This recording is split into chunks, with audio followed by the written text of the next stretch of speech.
have my legs wide. See how my legs are, I don't know if you can tell right now. It's funny because my legs feel like they're so wide right now, and they're not. They're like a few millimeters away from the electric unicycle. So that's probably, to me, that's probably a beginner move right there. That's like an indication that I'm a beginner. I don't want to move my legs far away from the unicycle. But I'm angling my feet out at an angle like this. See my hands. And my feet are out also toward, you know, as far as I can get them out wide. So wide and then angled this way, right? Like a 45-degree angle, but not completely a 45, but just definitely angled outward and out. And then I want to bend my knees like this, see? And I want to use that stance when I'm carving. That's one of my goals. And I think that's the correct way to do it. That's what I was taught. Okay, someone taught me that. And there's probably different techniques and different approaches for different people. But I would call that a starting point or a reference point. You know? And when I watch professional racers riding, I will see that kind of, I'll call it a posture. And I'll see that kind of posture. I was watching a video of a man racing on an electric unicycle, and the camera point of view was on his chest, it looked like, facing outward, and I could see the electric unicycle like wobbling so much. And even though it wobbled, this person never lost control of it. I'm gonna call it, they rode the wobbles, you know, they just rode them out. Not sure that's the right way to say that, rode out the wobbles. But when something's wobbling like that, ooh, you gotta be so careful, right? Because this thing could just get away. You can go down. You can go down.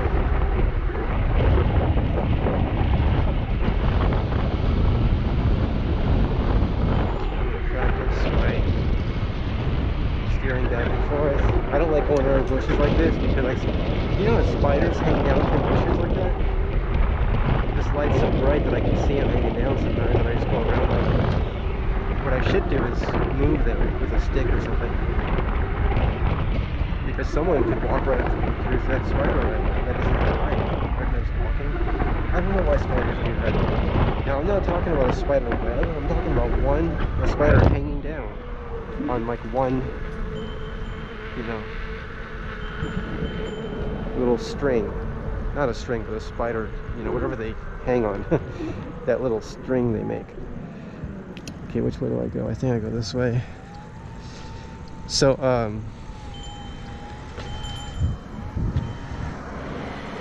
you know, now if they're making a web, that's different, I understand that.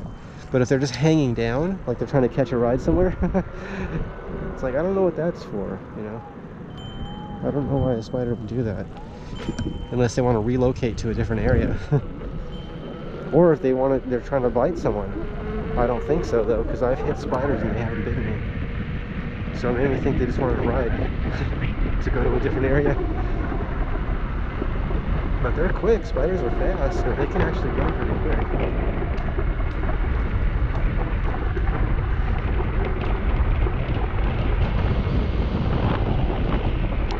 Now one thing about the terrain, the ground, is that it's slippery. And when you're riding on an electric unicycle or a bicycle or anything that has a wheel, riding on cement or some kind of path, when you have the loose leaves like this, there's that loose leaves, or whatever that is, leaves from the trees, that's very slippery. And if it's wet, it's extremely slippery. I saw a video once that rated, you know, slipperiness of everything. Like just water on the path, and water with leaves, and then we're talking about like stopping distance. But what can happen is they can just drop you down on the ground, like if you turn, like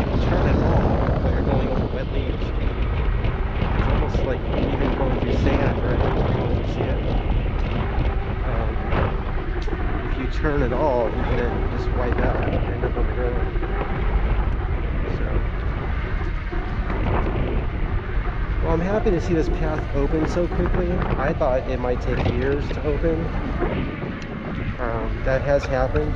Like the LA River Bike Path was closed for many years. People still used it though, just like this one. This one was closed while they worked on it, but people were still using it. I tried to go around the path once and I got really lost. Like it just was, the road took me way around and I wasn't familiar with where I was. And, but the path is so nice. And I hope they keep building more paths and maintain the ones they've made already. This one doesn't have lights that work. See these lights?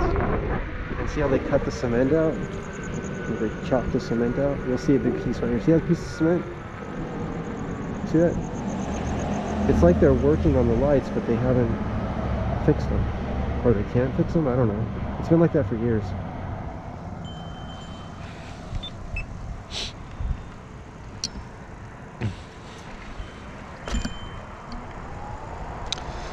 I do want to mention again that the knee pads I'm using, the Elite, or Liat, different ways to pronounce it, Elite or Liat. I ordered the larger ones, so I think, I don't know how many sizes there are, but it's like this one size down from the very largest. And I did that because I wanted my full shin to be covered. The largest one was actually too long. And it was like going into my shoe, so I had to get the next one smaller. But my correct size is probably like a medium, just guessing. And I got the large or extra large, just to have more coverage area. I feel like I was going to say something else about the knee pads and I lost my train of thought. So that's the size of knee pad that I ordered. Yeah, the Leads are good. Lead makes many different kinds of knee pads. They make something called an X frame and also a C frame. And people have told me to look into motorcycle racing knee pads because they give more protection of the knees. So I am interested in buying motorcycle racing knee pads and a full body armor. I don't want to wear like the one-piece suit. I don't want to wear that because I want to wear pieces, like the jacket and then the pants. I like the idea of it being separate. Now I know that if you slide, it's, the jacket can move up. But to me, I would just like to use Velcro to connect the two pieces together. And I've seen gear like that as well. Look, I'm talking so much and I'm not doing my carving. I need to do my steering practice.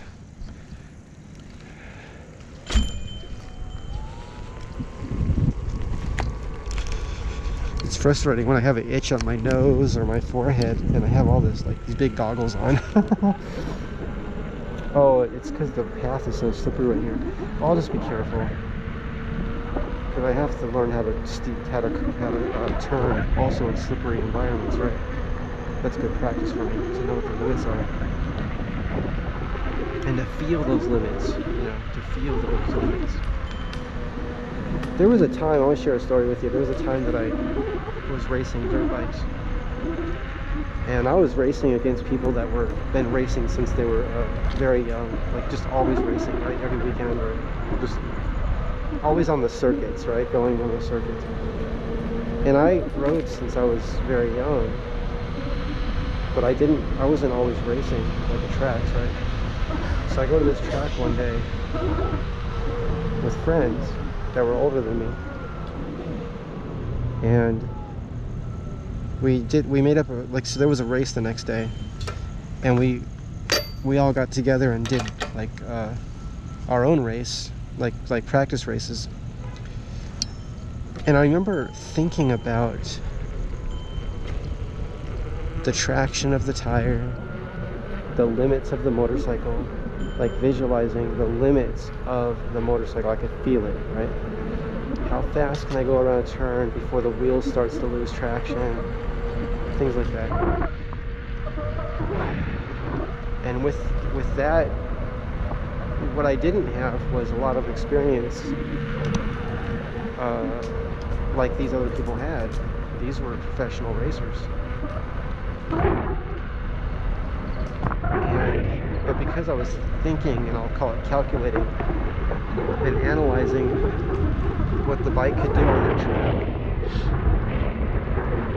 and I also wasn't doing the big jumps, like they're called tabletops, huge tabletop jumps, which these guys could fly through the air and tilt and kick the bike sideways, and it looks so neat. And I was interested in that, but that would take a lot of practice, and I wasn't.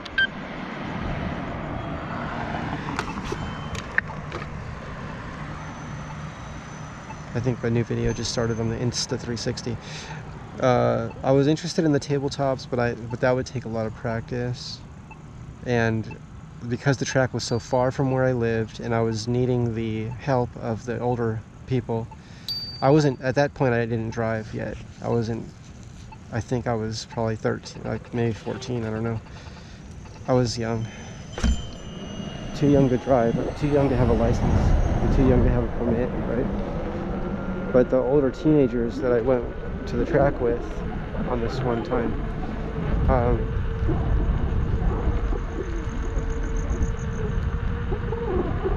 we did this race, and after a few laps, I pulled away from everyone. And this was the group that was supposed to race the next day. And I think that I did that because I was completely focused on the limitations of the motorcycle. And I could feel the limits. I could feel it. I could feel the tire lose traction.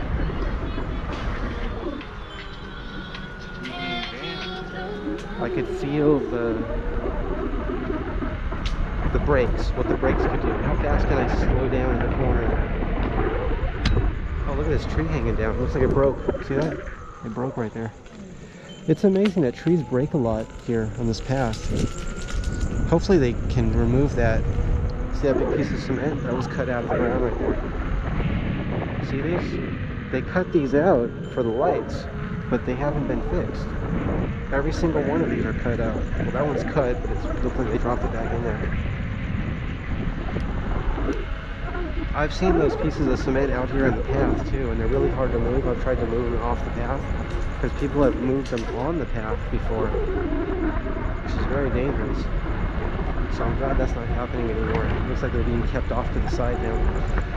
But going back to the race, and so that ability to sense, to analyze, I was analyzing the track, the traction, what the bike could do on that track. And like I said, I wasn't even doing some of the really big jumps. Other jumps I could do, like the long smooth ones,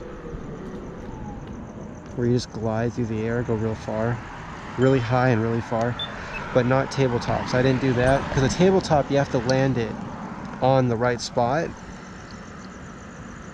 and if you overjump it, which one of the people that I went to the track with overjumped that tabletop on race day, and he broke his ankle and took him to the hospital. And I just thought to myself, I'm not going to jump that because I don't need to. And also one of my thoughts was, if my back tire's in the air, I'm not accelerating.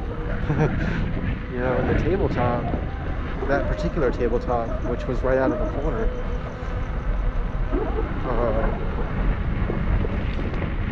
it throws you way up in the air, and all that time you're in the air, you can't accelerate. So I just rolled up the face of it, and then I would just zoom across the top of it, and then jump down it. That's what I did. And that was hard on the suspension. I think I blew one of my shocks out. I don't know if that tabletop did it, or if it was another part of the track from jumping really far and hard. But anyway, on race day, my bike blew up. Or, you know, I think I melted the piston or something. What happened was the shifter, we all came into the corner, and someone, front tire, hit my shifter, and it broke the spring that keeps the shifter, that keeps the shifter, the arm. So on a shifter on a motorcycle, on a dirt bike, if you drop your bike over, the shifter could just go in. It had a spring. That way it doesn't bend it. It doesn't bend the shifter. So the spring would push it back out. Well, that spring broke, so I couldn't shift gears. I couldn't shift the gear up with my boots, with my big motorcycle boots. And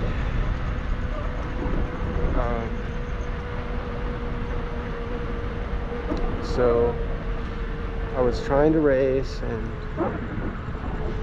couldn't shift correctly, and that overheated the engine. I should have just pulled off. And I was trying to tell the people I was there with that I couldn't shift the gears, and they're like, keep going, keep going. See, when I got older, I understood that I could stop. I could just, if I knew something's wrong, I could stop. But at that time, when I was a teenager, early teens, if someone's telling me to do something, even if it's damaging my own property, and in that case, you know, I should have just stopped. I should have pulled off the track so we could change my shifter, change the spring, or find a way to fix that so I could shift gears. Even if I missed that race, there's still more races, right? There's multiple races in a day. But when the bike blew up that time, I don't know if I fixed it again after that. I don't recall. But I had different motorcycles, like a Honda CR250, and I was like 15 years old. Imagine, you know, the two-stroke. I also had a RM250. Those are big bikes for a kid, you know, for a 14, 15-year-old. That was fun.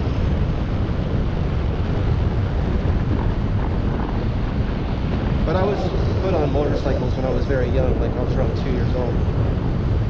And that's just the environment that was around me. You know, people building race engines and race cars, and telling me that liquid doesn't burn, only vapors burn. I was like, what are these people talking about? Hopefully you can hear me because there's wind blowing right now.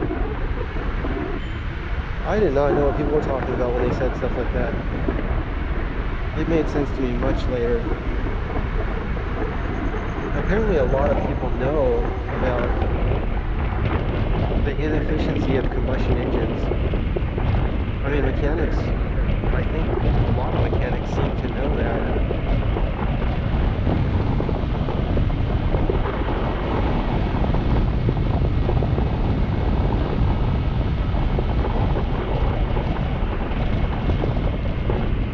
So when I first got the Insta360 X3, I was interested in live streaming. That was really important to me. But when I saw the quality, I just was like, oh, this isn't going to work. Because the quality was just too, like, it was just broken up and choppy and not good quality video. But now I'm interested in just recording, and I can upload later. And I guess with the phone I have now, excuse me, I can actually, you know, load these videos pretty quickly from the, whether it be the GoPro to the phone app, like I think it's called Quick or something, or I don't know if it's called GoPro Quick or Go Quick or something like that. That's the GoPro app, and then there's the Insta360 has its own app, which might just be Insta360. I'm not sure what that one's called. But so you don't hear the bell on the unicycle right now at all. That's the bell, but you just don't hear it because the suspension is so smooth on this Lynx that the bell doesn't even ding unless I shake it. See? I can't believe that. Okay, going back to what I was saying. What was I saying? My apologies, I lost my train of thought. It'll come back. Practice my carving. So I want to lean my knee out. This is one of the things I was told. It's like, if I'm turning right, lean the right knee out. If I'm turning left, lean the left knee out. And I just feel like I'm gonna fall off, which is probably because I haven't built the leg strength up yet.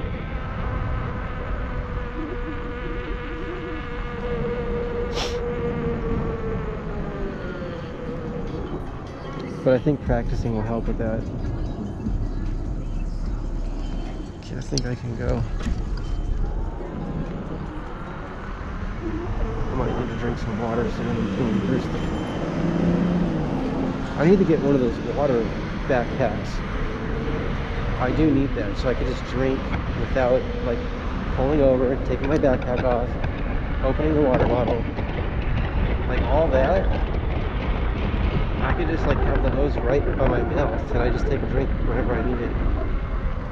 I do think I need that. And I put vitamin water in there, which is one of my favorite things to drink. Vitamin water. It's probably not even the healthiest thing to drink. I should be drinking like carrot juice or ginger and turmeric smoothie. But then I would need a backpack that's refrigerated, which I don't even know if they have that. They would probably take a big battery to keep things cool. They have some pretty efficient coolers that work off low energy, keep things cold.